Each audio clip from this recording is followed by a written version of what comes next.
Presiden Jokowi terkait dengan upaya-upaya penyelesaian konflik agraria seperti itu.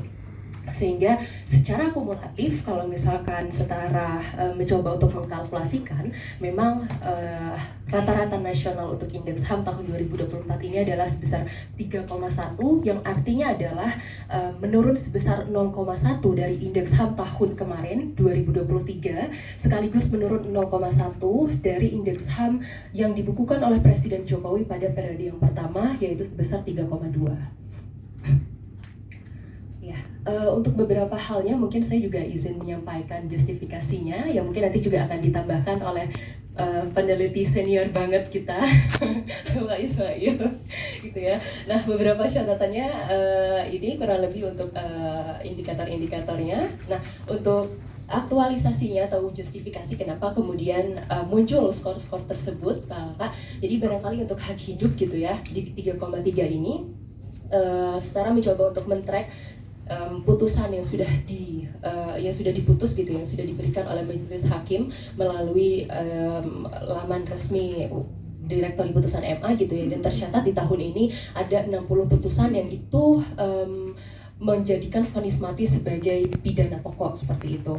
Nah, kalau misalkan berkaitan dengan eksekusi mati, memang betul gitu ya, barangkali pasca tahun 2017 sebagai eksekusi mati yang terakhir gitu ya, sampai sekarang memang belum ada eksekusi mati gitu. Tapi ketika kita coba untuk melihat bagaimana ternyata masih banyak gitu ya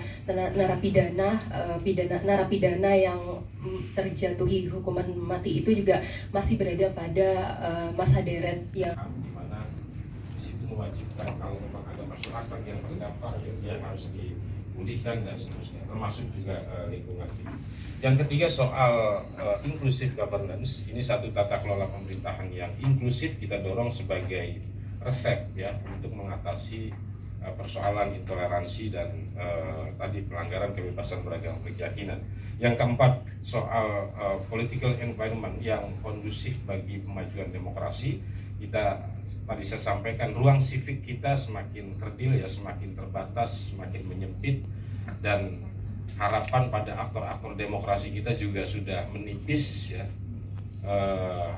Mungkin juga para pegiatnya sudah lelah, harapan di kampus juga dibungkam dan seterusnya. Oleh karena itu kita dorong agar satu ruang sivik yang tanpa intervensi, yang ditujukan untuk memulihkan demokrasi yang dirusak oleh Presiden Jokowi.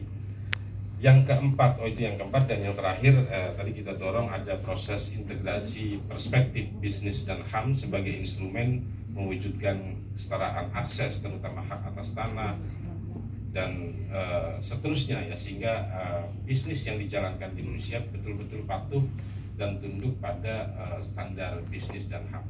Yang secara garis besar sebenarnya adalah bahwa di dalam proses bisnis, karena kekuatan bisnis ini melampaui kekuatan negara, maka dampak yang ditimbulkan dari sektor bisnis juga sama bahayanya kalau negara dikelola secara buruk gitu ya. Saya kira itu catatan tambahan dari saya. Terima kasih dan saya sampaikan ya, saya kembalikan maksud saya ke Pak Ali. Baik, terima kasih Kak Sisi, Pak Ismail.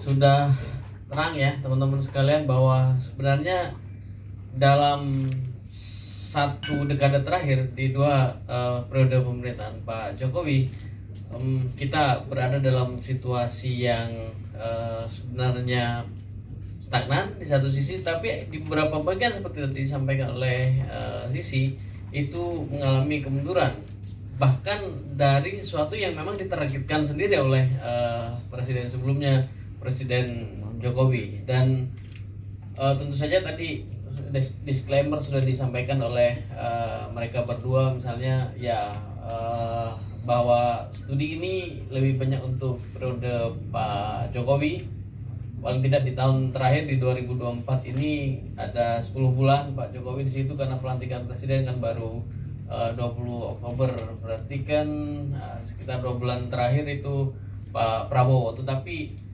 sialnya kan tadi disebut oleh Pak Ismail, misalnya ada distraksi di beberapa tempat, termasuk pelembagaan Kementerian HAM itu bagian dari distraksi. Beberapa yang lain dicatat oleh Sisi, tapi itu potensial juga untuk menjadi distraksi juga karena